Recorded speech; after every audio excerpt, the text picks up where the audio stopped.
好，又翻到嚟玄學關注組啊！今日我哋又有我哋好朋友金大師多謝。又上嚟啦，我哋又傾下偈啦。咁啊嗱，我哋都拍下嘢啦，咁啊我哋又會有時即係接觸下啲娛樂圈嘅人啦。咁啊有金大師本身有冇睇下香港娛樂㗎？有㗎都。有嘅。係啊。都係會聽下廣東歌咁樣啦。係啊係啊。有冇啲歌手會中意㗎？都好多喎。都好多係嘛？係啊。其實我都係嘅，係我打開個 list 咧，全部各類型我都聽嘅咁樣。咁啊，我本人就張敬軒啦，咁我覺得張敬軒啲歌都幾好聽，其中一位啦咁樣。冇錯。咁啊，因為今日咧，我哋個 topic 咧就咁啱咧，佢又發生咗啲事啦咁樣啦。咁啊，但係我哋就另一個角度啦，我哋去喺命格上邊去睇一睇，究竟發生了什麼事啦咁樣啦。咁啊〜之前喺韓國啦，佢就同啲同事去做嘢啦。咁啊車裏邊咧就佢兩位同事加佢，咁佢又行開咗去。咁啊之後就個棚架跌咗落嚟啦，金屬棚架跌咗落嚟啦。咁好彩人冇事啦，係咪？咁啊究竟喺呢件事上邊咧，佢嗰個係咪命格出現咗問題，或者流年出現咗問題咧？咁佢都係我哋香港樂壇嘅實力唱將啦。咁其實咧，佢個命格咧都幾特別嘅。咁佢嗰個年柱咧就係庚申，跟住然之後月柱咧就係己丑，日柱咧就係庚戌。咁生時不明啦。咁喺呢個機會嚟講咧，其實佢都好大機會係身強嘅人嚟嘅喎。咁如果身強嘅人咧係容易做到佢想做嘅事啦。咁庚金嘅日主咧生喺丑月。咁丑月咧，嗰個寒氣好重啊！丑咧就係濕土，咁佢嗰個八字咧土同金都好重嘅。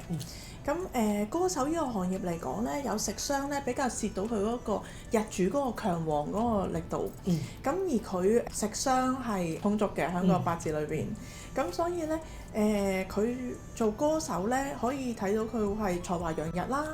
咁佢嘅八字咧係喜水同埋忌木火嘅，咁因為咧木係財星，但係咧木克土係會壞印嘅，即係破壞咗嗰個印星嗰個力量啦。咁而火咧本身就係佢嘅官煞嚟嘅，咁所以就會係克住佢個日主嗰個庚金啦。咁呢個同壓力啦、束縛啦、身子問題啦、敵人啦、小人啦、官非啦、惡勢力啦、是非啦、不和啦、上司啦、挫折啦、事業工作分手唔信任同客戶亦都有關係，所以咧嗰個命格上邊咧就唔係特別兇險嘅，只不過係流年嘅問題啦。咁即係都係一年今年嘅問題啫，咁都過咗4個月啦，就嚟第5個月啦，咁過咗一半啦，咁啊希望佢樣樣都順利啦咁樣。咁其實如果聽落你話都係小影響，咁係濕碎啲咁解啫，咁啊應該佢嘅命格或者佢本身個性格都能夠去解決嗰啲事情嘅咁樣。咁嗱講到呢度啦，咁其實如果佢個命格上面咧，會唔會都有啲顯示咧？其實話佢係容易出呢啲咁嘅兇險嘅問題。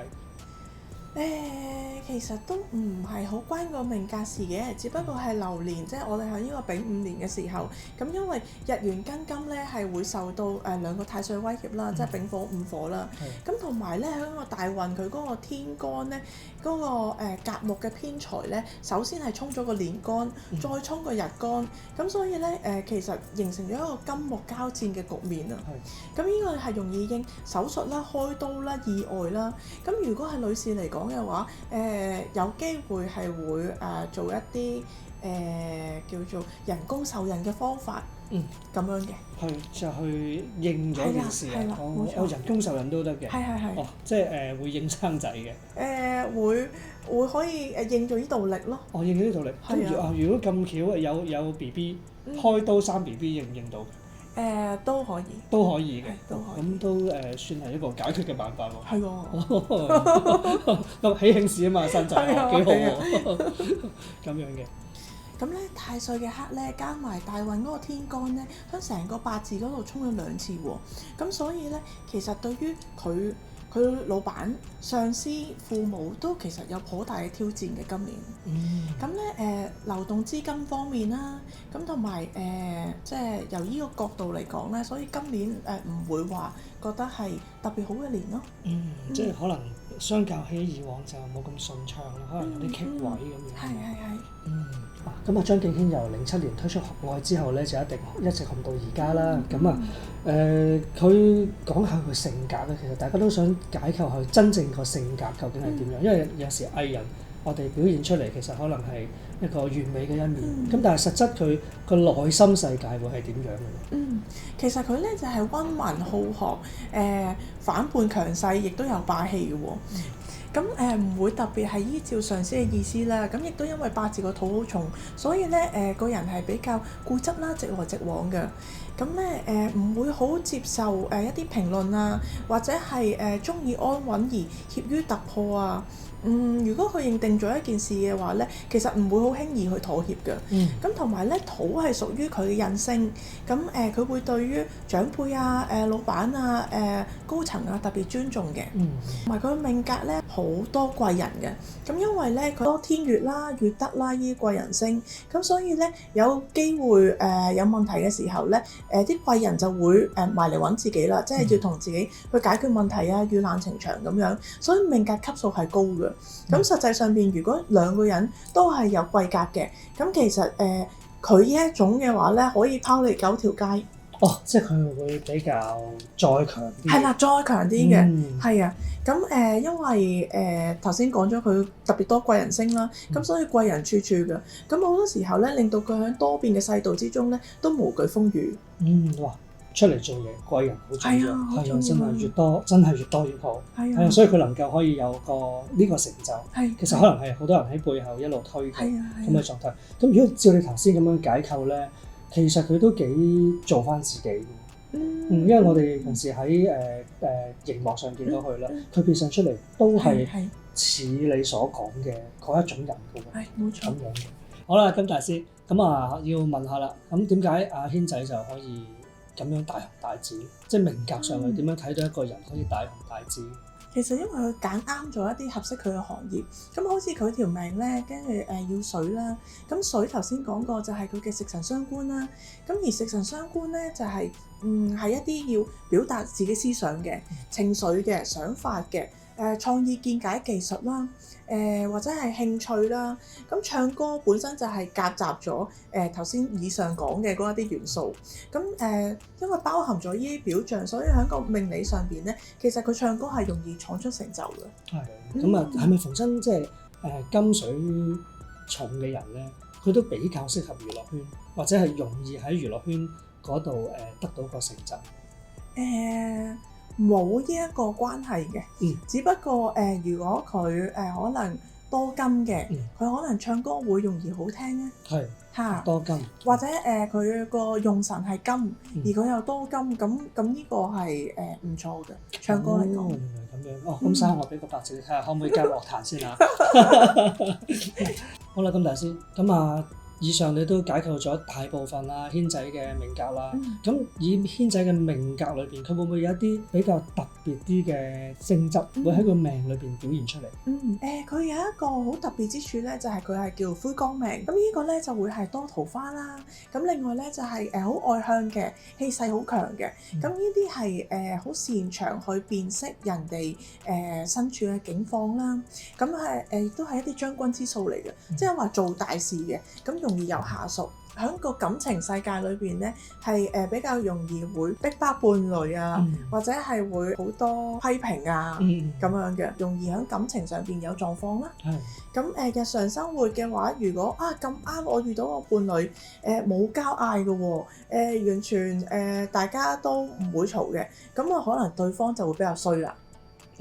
係啦，或者係比較混滯嘅。OK，係啦，即係反而係佢就會比較旺啲嘅人啦。其實呢個唔係一個人哋衰咗自己就會旺嘅，即係唔係一個關事嘅。只不過如果佢哋中間係冇爭吵，冇一啲激烈嘅情況嘅話，咁你總會有嘢要應啊嘛。咁你應嗰個位就係可能對方係本身個人係衰啲，或者係佢嘅運勢低迷啲。哦，咁樣嘅。係啦，咁樣嘅。咁揾伴侶都要揾你睇一睇喎。係啊，咁譬如如果女性有呢一種格局嘅話咧，其實佢會特別識得諒解、關心去體諒人哋嘅。咁好多時候可能啲嘢發生，對方未講，佢已經識得會問㗎啦。即係會可能噓寒問暖啲啦。咁但係亦都會係一啲好識撈啊、襟撈嘅女強人嚟嘅。哦，灰光嘅女仔。係啦，灰光命嘅女士。咁情感上灰光嘅女仔會唔會都係有啲波折啊？定還是係冇波折嘅？都有波折嘅，即係直頭就係頭先講嘅嗰一種，就係會好中意匿埋閂埋門去嚼另一半嘅。哦，即係比較管制大啲，同埋有少少大力傾向，比較怒嘈嘅。怒嘈啲嘅人嘅。哦，咁樣嘅。哦，咁啊，如果有個咁嘅女朋友或者男朋友就下啦，冇辦法。係啦，如果好似軒公咁就都可以就嘅，咁樣啦。咁嗱，以上咧我哋就已經解構咗軒公部分個命格啦。咁今日都多謝你去同我哋解構呢件事啦，因為始終都係一個城中熱話咧。咁我哋用另一個方向去睇一睇呢件事。